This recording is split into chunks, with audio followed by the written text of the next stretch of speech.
नमस्कार साथियों, स्वागत है आपका हमारे इस एके एकेडमी फाउंडेशन ग्रुप में। तो साथियों, आज हम बात करने वाले हैं, थोड़े से प्रश्न हम करेंगे राजस्थान के। जो जीके है राजस्थान का, उससे संबंधित थोड़े प्रश्न कर लेते हैं हम आज।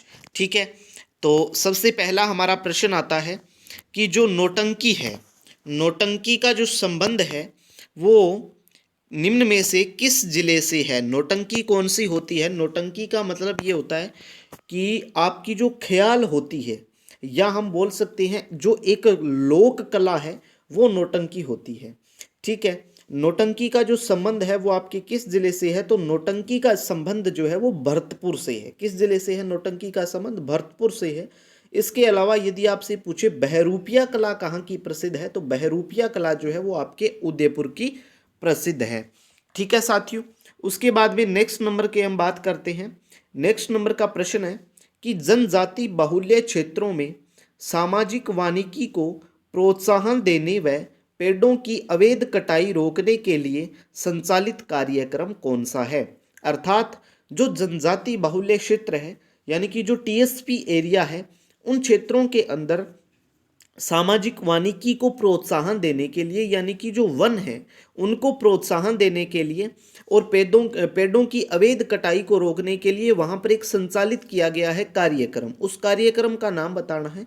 तो उस कार्यक्रम का नाम है रूख भायला कार्यक्रम। क्या नाम है? रूख भायला कार्यक्रम है।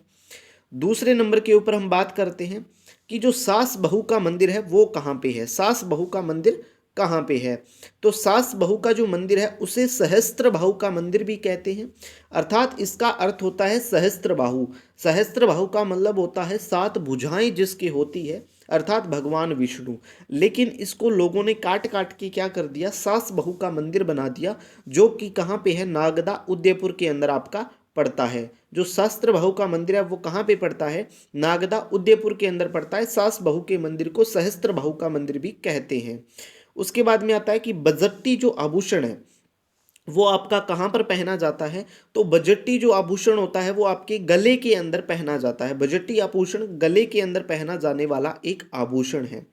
उसके बाद में आता है कि जो बलवद विलास है, बलवद विलास है उसकी रचना किसने की थी? बलवद विलास जो है एक रचना है, उसकी रचना किसने की थी? बलवद विलास की रचना सूर्यमल मिश्रण के द्वारा की गई थी। बलवद विलास की जो रचना है वो सूर्यमल मिश्रण के द्वारा की गई थी। ठीक है, उसके बाद में नेक्स्ट नंबर की हम बात करते हैं कि राजस्थान के अंदर वर्तमान नवंबर 2021 में पंचायत समितियों की संख्या कितनी है? राजस्थान के अंदर नवंबर 2021 यानी कि वर्तमान के अंदर जो पंचायत समितियां हैं उनकी संख्या कितनी है? तो वर्तमान के अंदर राजस्थान में पंचायत समितियों की संख्या 352 है। कितनी है? 352 है। उसके बाद में आता है कि तोरावाटी की जो पहाड़ियां हैं वो किस क्षेत्र के अंदर फैली हुई है? तो तोरावाटी की पहाड़ियां हैं वो शेखावाटी क्षेत्र के अंदर फैली हुई है। यानी कि जो तोरावाटी है, आपको जो तोरावाटी है उसको ही शेखावाटी क्षेत्र के नाम से जाना जाता है। तोरावाटी को ही क्या कहते हैं? शेखावाटी के नाम से जाना जाता है।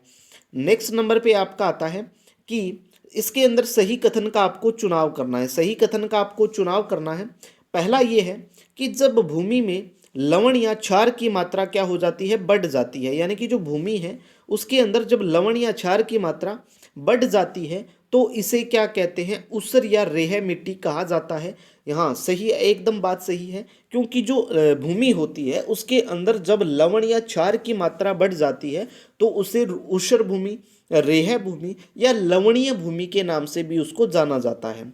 ठीक है, अब जो लवणीय भूमि होती है उसके अंदर क्या क्या होता है? उसके अंदर सोडियम कार्बोनेट होता है, सल्फेट होता है, क्लोराइड होता है। इसके अलावा मैग्नीज और कैल्शियम जो क्षार होते हैं उनकी मात्रा भी उसके अंदर बढ़ जाती है। यानी कि जो क्षार होते हैं उनकी मात्रा भूमि के अंदर बढ़ जाती है।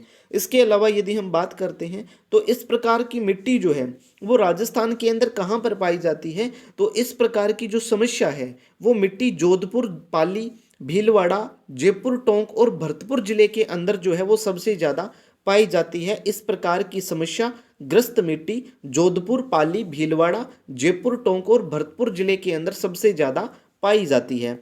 ठीक है साथियों, उसके बाद में नेक्स्ट नंबर के ऊपर हम बात करते हैं कि राजस्थानी रामायण जो है इसका रचनाकार किसे माना जाता है। राजस्थानी जो रामायण है इसका रचनाकार माना जाता है समय सुंदर को माना जाता है। राजस्थानी जो रामायण है इसका रचनाकार किसे माना जाता है, इसे बोला जाता है संयम सुंदर जो है वो इसे राजस्थानी रामायण का रचनाकार माना जाता है। ठीक है साथियों, उसके बाद में आता है कि राजस्थान के अंदर एकमात्र पहाड़ी के स्थल पर स्थित अभ्यारण्य बताना है। ठीक है, राजस्थान के अंदर एकमात्र पहाड़ी के ऊपर स्थित अभ्यारण्य बताना है, तो कौन सा अभ्यारण्य है आप बता सकते हो। तो यदि हम बात करते हैं सरिस्का अभ्यारण्य की, सरिस्का अभ्यारण्य कहाँ पे है, अलवर के अंदर पड़ता है। अलवर के अंदर क्या कोई पहाड़ी क्षेत्र है, बहुत कम पहाड़ी क्षेत्र है। सीता माता अभ्यारण्य कहाँ पर पड़ता है, प्रतापगढ़ के अंदर पड़ता है। कुंभलगढ़ अभ्यारण्य कहाँ पर पड़ता है, कुंभलगढ़ राजसमंद के अंदर पड़ता है। तो ये भी जो अभ्यारण्य हैं, ये जो तीनों अभ्यारण्य हैं, ये कभी भी पहाड़ी के ऊपर नहीं है। यानी कि जो माउंट आबू है, सबसे यदि हम बात करें कि राजस्थान का जो ऊंचा बिंदु है वो कहाँ पे है, माउंट आबू के अंदर है और सिरोही के अंदर है। तो राजस्थान का एकमात्र पहाड़ी के स्थल पर जो अभ्यारण्य है वो कौन सा है, माउंट आबू अभ्यारण्य कहाँ पे आ जाता है, सिरोही के अंदर आ जाता है। माउंट आबू अभ्यारण्य किसके लिए प्रसिद्ध है, तो यहाँ पे एक जो है वो आपके एक पादप प्रजाति पाई जाती है जिसे कहते हैं डिक्लिप्टेरा आबूएंसिस, जो यहाँ पर ही पाई जाती है सिर्फ पूरे विश्व के अंदर। इसके अलावा यदि हम बात करते हैं तो यहाँ पे क्या है, एक नकी झील है। ठीक है, तो इसके लिए प्रसिद्ध है। उसके बाद में नेक्स्ट नंबर पे आपका आता है कि कर्क रेखा नहीं गुजरती है। कर्क रेखा नहीं गुजरती है, कर्क रेखा किन जगहों से नहीं गुजरती है, तो देखो म्यांमार, बांग्लादेश, म्यांमार और चीन, इन तीनों से कर्क रेखा गुजरती है। बांग्लादेश से गुजरती है, म्यांमार से गुजरती है और चीन से गुजरती है। तो कर्क रेखा आपके नेपाल से नहीं गुजरती है। कर्क रेखा कहाँ से नहीं गुजरती, नेपाल से नहीं गुजरती है। ठीक है, अगला प्रश्न आपको सुमेलित करना है। सुमेलित के अंदर देखो, पहला है ताम्रयुगीन सभ्यताओं की जननी ताम्रवती नगरी हड़प्पा संस्कृति की तीसरी राजधानी या कालीबंगा प्रथम किसे कहा जाता है। तो ताम्रयुगीन सभ्यताओं की जननी की यदि हम बात करते हैं, ताम्रयुगीन सभ्यताओं की जननी कहते हैं गणेश्वर सभ्यता को। गणेश्वर सभ्यता कहाँ पे है, गणेश्वर सभ्यता आपकी सीकर के अंदर आती है, जो किस नदी के किनारे है, कांतली नदी के किनारे गणेश्वर सभ्यता आती है, जिसे ताम्रयुगीन सभ्यताओं की जननी कहते हैं। दूसरी बात पे आता है आहड़ सभ्यता। आहड़ सभ्यता कहाँ पे आती है, आहड़ सभ्यता आपके उदयपुर के अंदर आती है, जिसे ताम्रवती नगरी के नाम से जाना जाता है। हड़प्पा संस्कृति की तीसरी राजधानी किसे कहते हैं, कालीबंगा को कहा जाता है, क्योंकि यहाँ से हड़प्पा कालीन जो है वो मानव अवशेष मिले हैं। अब आता है कि जो कालीबंगा प्रथम है वो सेंथी जाना जाता है। सेंथी कहाँ पे है, बीकानेर के अंदर है। कालीबंगा कहाँ पे है, हनुमानगढ़ के अंदर आता है। आहड़ सभ्यता उदयपुर के अंदर आता है, जो कि बेड़च या आयड़ नदी के किनारे स्थित है। गणेश्वर सभ्यता सीकर के अंदर आती है, जो कि आपके कांतली नदी के किनारे है। ताम्रयुगीन सभ्यताओं की जननी गणेश्वर को कहते हैं, ताम्रवती नगरी आपके आहड़ को कहते हैं। हड़प्पा संस्कृति की तीसरी राजधानी कालीबंगा हनुमानगढ़ को कहा जाता है। कालीबंगा प्रथम जो है वो इसे किसे कहा जाता है, तो सेंथी को कहा जाता है। उसके बाद में नेक्स्ट प्रश्न आपका आता है कि जयपुर राज्य की भूमि से संबंधित रिकॉर्ड, जिसके अंदर राज्यों के परगनों की भूमि और पैदावार का विवरण मिलता था। ठीक है, यानी कि जो पैदावार थी उसका विवरण मिलता था, इसके अलावा भूमि का विवरण भी मिलता था, उसे क्या कहा जाता था, उसे अड़सट्टा कहा जाता था। उसे क्या कहा जाता था, अड़सट्टा कहा जाता था, जहाँ जिसके अंदर भूमि की जो संबंधित जानकारियाँ होती थी उस समय रखी जाती थी। उसके बाद में नेक्स्ट प्रश्न की बात करते हैं कि क्षेत्रफल के अनुसार महासागरों का अवरोही क्रम आपको बताना है। अवरोही क्रम का मतलब ये होता है कि इसके अंदर आपको घटता हुआ क्रम बताना है। ठीक है, अवरोही क्रम के अंदर आपको क्या बताना है, घटता हुआ क्रम बताना है। तो सबसे बड़ा महासागर कौन सा है, सबसे बड़ा महासागर आपको पता हो तो सबसे बड़ा महासागर कौन सा है, प्रशांत महासागर है, नंबर 1 पे आ जाएगा। दूसरे नंबर के ऊपर बात करते हैं तो अंटार्कटिक महासागर हो जाता है। तीसरे नंबर के ऊपर बात करते हैं हिंद महासागर हो जाता है। और चौथे नंबर के ऊपर बात करते हैं तो आर्कटिक महासागर हो जाता है। यानी कि प्रशांत महासागर, अंटार्कटिक महासागर, हिंद महासागर और आर्कटिक महासागर हो जाता है यहाँ पे आपका। उसके बाद में आता है अगला प्रश्न आता है कि वह रेखा जो कि पृथ्वी को उत्तरी गोलार्ध और दक्षिणी गोलार्ध के अंदर विभाजित करती है उसे क्या कहा जाता है। जो पृथ्वी है, देखो पृथ्वी दो गोलार्धों में बंटी हुई है, सभी जानते हैं। एक उत्तरी गोलार्ध है और दूसरा दक्षिणी गोलार्ध है। अब इन दो गोलार्धों को विभाजित करने का कार्य किस रेखा के द्वारा किया जाता है, तो वो रेखा आती है आपकी विषुवत रेखा। विषुवत रेखा जो है उसे क्या कहा जाता है, 0 डिग्री लाइन कहते हैं। इसके अलावा इसको कहा जाता है भूमध्य रेखा के नाम से भी इसको जाना जाता है। किस नाम से, भूमध्य रेखा के नाम से भी जाना जाता है। विषुवत रेखा भी उसको कहा जाता है, 0 डिग्री लाइन भी उसे कहा जाता है। तो पृथ्वी को दो भागों के अंदर बांटने का कार्य किसके द्वारा किया जाता है, विषुवत रेखा के द्वारा किया जाता है। ठीक है, उसके बाद में आता है निम्नांकित चित्रशैली और उनके संबंधित हमें कूट दिए गए हैं, उनका हमें चयन करना है। तो तिजारा शैली, अलवर शैली, जयपुर शैली और किशनगढ़ शैली। सबसे पहले देखो कि जो तिजारा शैली है, तिजारा शैली जो है वो कहाँ की है, तो तिजारा शैली आपके नंदराम जमुना दास की जो शैली है उसे तिजारा शैली के नाम से जानते हैं। अलवर शैली के जो चित्रकार हैं वो आपके बलदेव और गुलाम अली है। अलवर जो चित्र शैली है उसके जो चित्रकार हैं वो बलदेव और गुलाम अली है। जयपुरी चित्र शैली की बात करते हैं तो इसके जो चित्रकार है वो साहिब राम और मोहम्मद शाह है।